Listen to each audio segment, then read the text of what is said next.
जय श्री कृष्णा। देवगुरु बृहस्पति 1 मई 2024 को मेष राशि से निकलकर वृषभ राशि, जो कि उनकी शत्रु राशि कहलाती है, उसमें प्रवेश कर चुके हैं। तो गुरु का वृषभ राशि में गोचर वृषभ राशि वालों के लिए 1 साल के लिए कैसा रहेगा, क्या शुभता लाएगा और क्या अशुभता लाएगा, या फिर यूँ कहें कि गुरु का गोचर वृषभ राशि में होने के कारण इन राशियों के लिए क्या क्या सावधानी बरतनी चाहिए और इनको क्या करना चाहिए और क्या नहीं करना चाहिए, इसके बारे में महत्वपूर्ण जानकारी के साथ ही लास्ट में उपाय भी बता रहा हूँ कि उपाय रेमेडीज करने से आपको गुरु के शुभ परिणाम मिल सकते हैं। तो अधिक विलंब न करते हुए मैं ओम प्रकाश शर्मा आपके सामने फिर एक नया सब्जेक्ट लेकर आया हूँ। जैसा कि भी मैंने वीडियो प्रारंभ करने के पहले इस टॉपिक के बारे में बताया कि देवगुरु बृहस्पति 1 मई 2024 को दोपहर के लगभग 2 बजे के लगभग मेष राशि से निकलकर वृषभ राशि में प्रवेश कर चुके हैं और इनका गोचर इसमें रहने के साथ ही 12 जून 2024 को यह गुरु रोहिणी नक्षत्र में प्रवेश करेंगे। इसके उपरांत 9 अक्टूबर 2024 को ये देवगुरु बृहस्पति वृषभ राशि में ही वक्री हो जाएंगे और उसके बाद में 13 मई 2024 तक 2025 तक ये वृषभ राशि यानी कि टॉरस साइन में रहेंगे। तो ये गोचर काल इसका वृषभ राशि में वृषभ ही राशि वालों के लिए कैसा रहेगा। वैसे हमारे ज्योतिष शास्त्र के अनुसार इस गुरु को हम जीव कारक कहते हैं और इसमें ये कहा भी गया है कि स्थान हानि करो जीव, यानी कि गुरु जिस स्थान पर बैठता है उस भाव की हानि करता है और इसकी जो दृष्टि पड़ती है, 5वीं दृष्टि विशेषकर, वो अमृत तुल्य होती है। यूँ कहे कि गंगा जल के समान उस भाव को छिड़कती है और उसका गुरु को आशीर्वाद प्राप्त होता है। तो ऐसे में वृषभ राशि में 1 साल के लिए गुरु ग्रह का गोचर कैसा रहेगा, इस राशि में प्रवेश करने के तो गुरु ग्रह का वृषभ राशि में गोचर किस तरह से शुभ और अशुभ परिणाम देगा। वैसे आप सभी हम जानते हैं कि वृषभ राशि का स्वामी शुक्र होता है और गुरु जब वृषभ राशि में गोचर करेगा तो ये अपनी ही शत्रु राशि में, यानी कि शुक्र से इसकी शत्रुता है, तो शत्रु राशि में गोचर करने के कारण वृषभ राशि वालों के लिए क्या परिणाम और क्या सावधानी बरतनी पड़ेगी, इसके बारे में बता रहा हूँ। ये देवगुरु बृहस्पति वृषभ राशि में यदि हम चर्चा करते हैं तो लग्न भी हमने वृषभ राशि का बनाया, तो वृषभ राशि का लग्न बनाने के कारण अष्टम भाव का स्वामी, अष्टम भाव में धनु राशि आएगी और 11वें स्थान पर 12वीं राशि आएगी। तो धनु और मीन का स्वामी गुरु है और ये गुरु अष्टमेश यानी कि अष्टम भाव का स्वामी और एकादश भाव का स्वामी होकर वृषभ राशि में गोचर करते हुए पूरे वर्ष इनको क्या परिणाम देगा और इसी क्या दृष्टियाँ।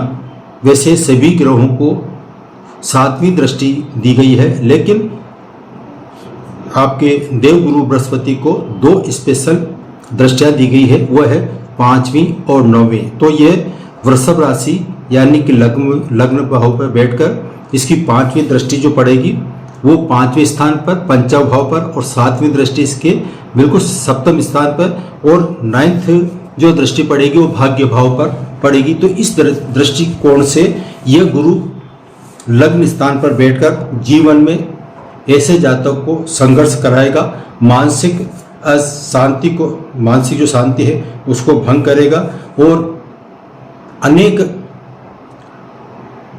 गलत विचार ऐसे जातक के आ सकते हैं। और यह अपने शरीर पर ध्यान नहीं दिया, ऐसे वृषभ राशि जातक यदि अपने शरीर पर ध्यान नहीं दिया, खान पान पर ध्यान नहीं दिया, तो हो सकता है उनके स्वास्थ्य संबंधी प्रॉब्लम हो सकती है। और यदि आपके गुरु की महादशा चल रही है, ऐसे जातक जिनका वृषभ राशि का जो बात कर रहा हूँ वृषभ राशि यानी चंद्रमा वृषभ राशि में स्थित है।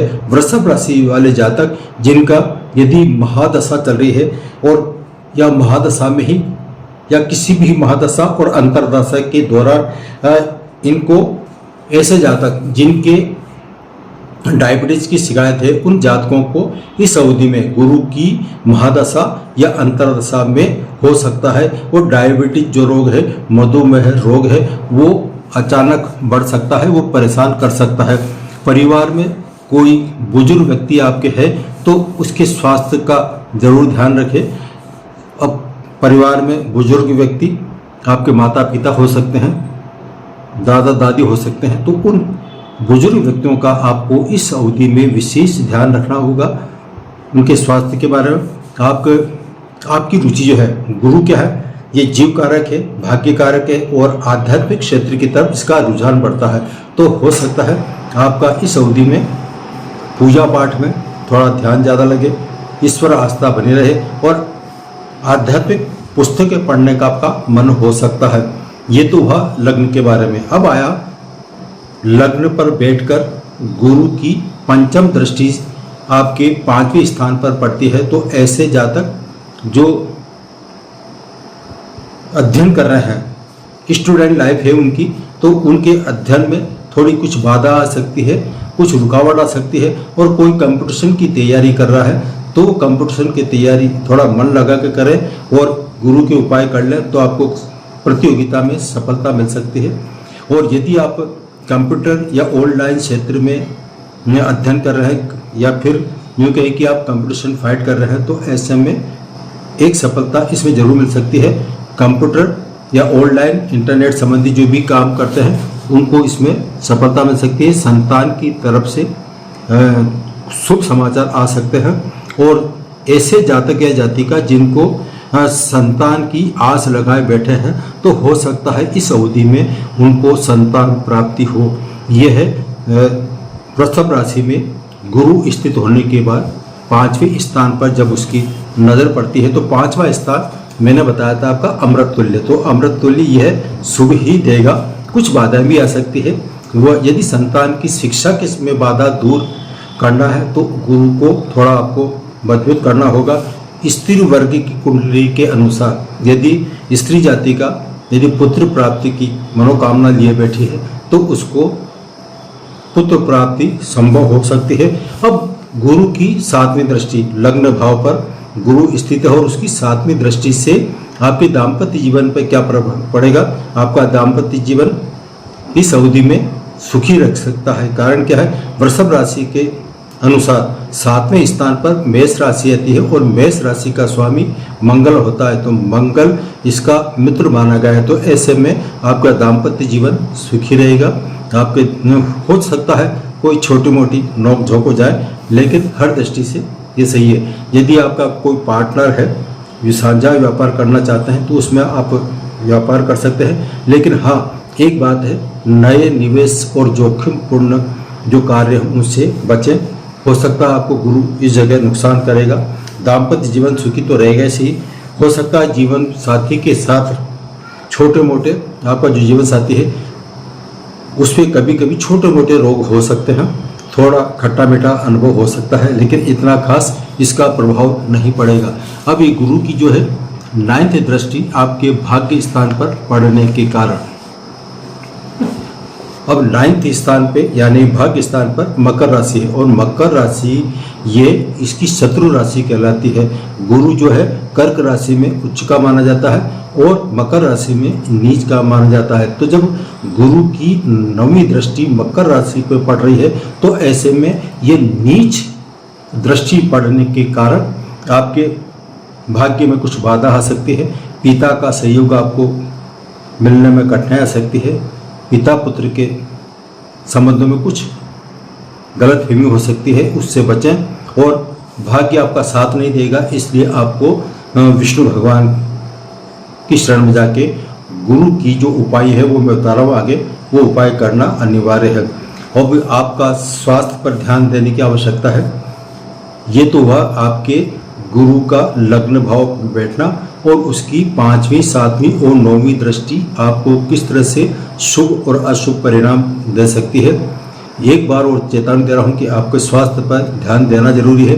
आप वाहन चलाएं तो आपको वाहन चलाते हुए नियम कानूनों का उल्लंघन नहीं करें। अब निष्कर्ष रूप से मैं बताता हूँ, निष्कर्ष रूप में हम जब पहुँचते हैं तो यदि हम परिवार की बात करते हैं तो पारिवारिक माहौल में आपके पक्ष में नहीं रहेगा। हो सकता है परिवार में कुछ खटपट हो जाए तो आपको उसको सहन करना चाहिए और मौन रहे तो सही है, और परिवार में सबसे मिलजुल कर रहे, वाणी पर कंट्रोल करें। और अतः आपके परिवार में अशांति का माहौल हो सकता है, कुछ कहा सुनी हो जाए या फिर दूसरों के कहा सुनी पर विश्वास नहीं करें, इस पर सतर्कता जरूरी है। और माता पिता के स्वास्थ्य पर आपको ध्यान देना आवश्यक है। इसके बाद आता है आर्थिक स्थिति। यदि आर्थिक स्थिति की बात करते हैं तो जोखिमपूर्ण जो निवेश है उस कार्य से बचे, कैपिटल मार्केट में उससे दूर रहें तो आपके आर्थिक हानि से बचा जा सकता है। किसी पर भी निवेश से संबंधित विश्वास नहीं करें, किसी को उधार नहीं दें। और इसके साथ अब आता है बिजनेस और कैरियर। यदि आप एक बिजनेसमैन हैं या फिर आप गवर्नमेंट जॉब करते हैं, प्राइवेट जॉब करते हैं, तो आपके जो अधीनस्थ सहकर्मी हैं उन सहकर्मियों के साथ आपका थोड़ा कहा सुनी हो जाए इस बीच में, तो आपको थोड़ा इस अवधि में सतर्कता बरतनी है। कोई आपके खिलाफ कोई षड्यंत्र रच सकता है, इसलिए इसमें भी विशेषकर सावधानी बहुत जरूरी है।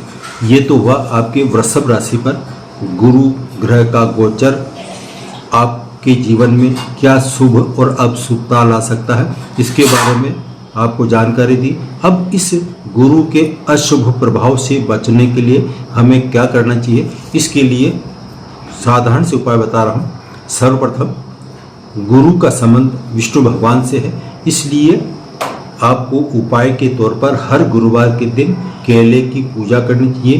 केला जो होता है, केल का पत्ता, उसका पौधा, उसकी पूजा करें, दीपक लगाएं और हो सके तो विष्णु सहस्त्र नाम का आप पाठ करें तो आपको सही रहेगा।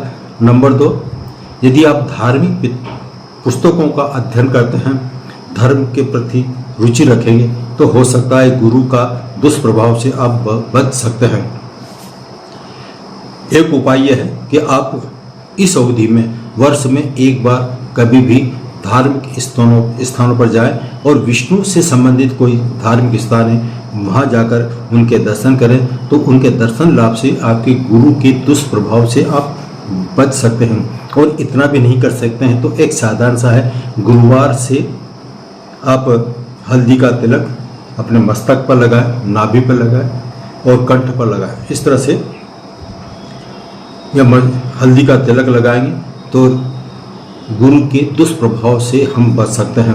और यदि आपके पास समय है और आप धार्मिक प्रवृत्ति के व्यक्ति हैं और खुद ही आप मंत्र जाप कर सकते हैं, तो वो एक मंत्र बता रहा हूँ, कम से कम 108 बार इन मंत्रों का जाप करें।